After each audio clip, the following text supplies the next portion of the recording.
Yeah, that's right. You know we wouldn't pass up an opportunity to talk about this guy. Because today, we are heading over to the LA Kings and talking about a random prospect in their organization that they have already reportedly decided they do not want to bring back. Let's head over to this report here from mayorsmanor.com. This was published 2 days ago. The Kings are saying goodbye to 2 prospects and preparing to sign 4 others. Now, unfortunately, we're not going to be talking much about the other prospect that the Kings are not going to sign, but we will dive into this one here. Take a look at this. 2 players who face a deadline to sign them are defenseman Matthew Mania, 2023 draft selection, June 1st deadline, and forward Jack Hughes. 2022 draft selection, he has an August 15th deadline. Yeah, that's right. We are talking about Jack Hughes. No, it is not Jack Hughes, the Quinn and Luke brother who plays for the New Jersey Devils. This Jack Hughes happens to be an LA Kings prospect, and he's perhaps the most intriguing name mentioned in this article, the Mayor's Manor piece writes, if for no other reason than he was selected in the second round of the 2022 draft. Jack Hughes' college path began at Northeastern before transferring to Boston, where he has spent the past 2 seasons. Playing right wing and BU's second line, he has shown flashes of promise at times, yet the consistency has just never been there, and that's a major factor contributing to his contract situation. Last summer, Kings of the Podcast shared extensive conversations with both assistant GM Nelson Emerson and director of amateur scouting Mark Yannetti about Hughes. In the end, we don't expect Mania or Hughes to be offered contracts. We also don't expect him to sign college defenseman Braden Doyle, as previously discussed in a prior article. So with this in mind, reports are coming out that LA Kings forward prospect Jack Hughes may not be on the receiving end of a contract offer this summer, and could be slated to becoming a free agent in just a few months.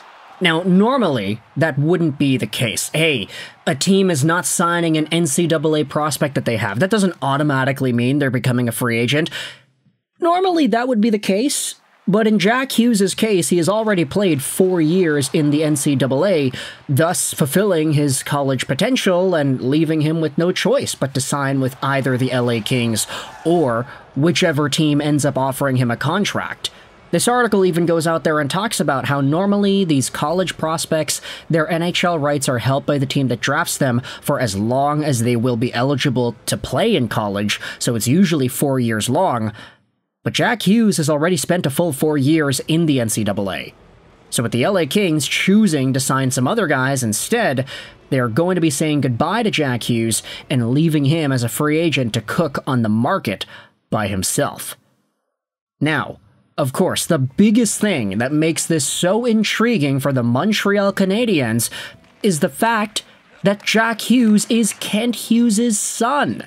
Yeah, that's right, Jack Hughes is not in the same family as Jack Hughes, Quinn Hughes, Luke Hughes, Ellen Hughes, Jim Hughes. He's not in that family. He's in the Kent Hughes family, which is a totally different family, but still relevant in the hockey conversation today when you think about the Montreal Canadiens and what Kent Hughes is cooking over there in Quebec.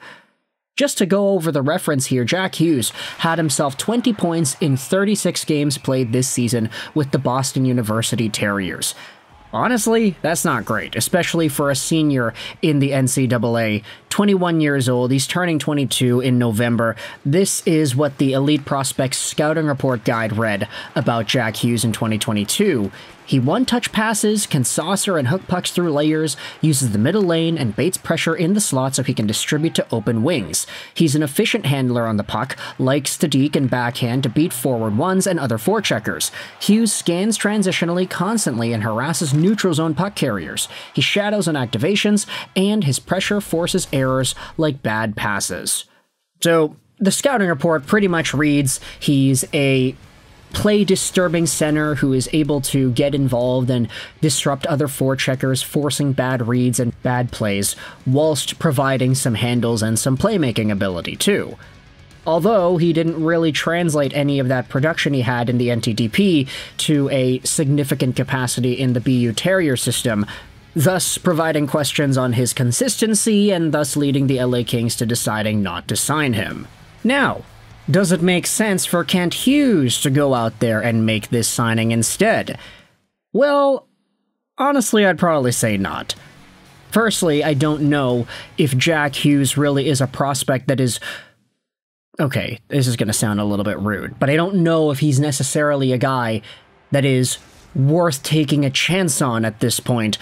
And secondly, I do remember, like, you're just going to have to trust me on my memory here. I do think my memory's pretty good. But I do remember sometime back in 2022 when somebody was interviewing Kent Hughes or something like that, and the question as to whether or not he would draft his own son came up, and he was very quick to point out that, hey, we're going to draft the best guy, we're going to make sure that we're making decisions with everybody's opinion in our scouting staff being considered, and we're not just going to go out there and draft my son because he's available in the draft here.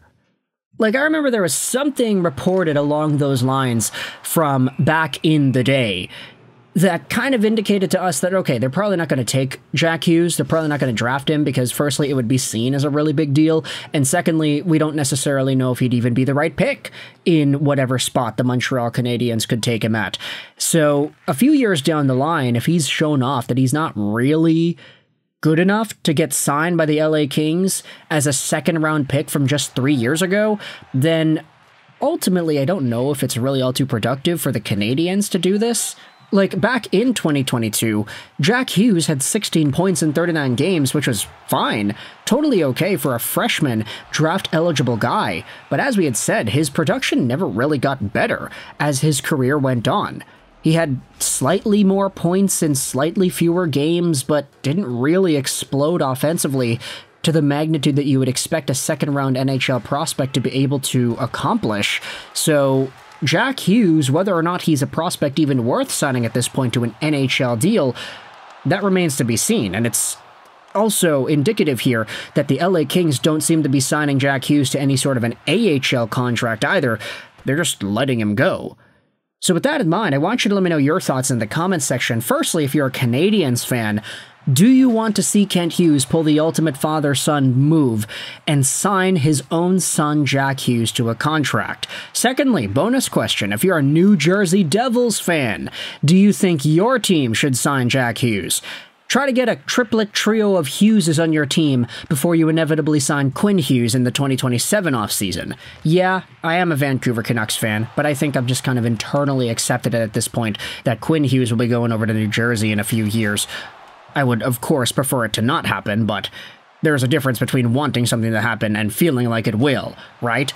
So, if the Devils can sign Jack Hughes, and then they sign Quinn Hughes in a few years, do you want to see a power play unit of Jack Hughes, Quinn Hughes, Luke Hughes, and whomever?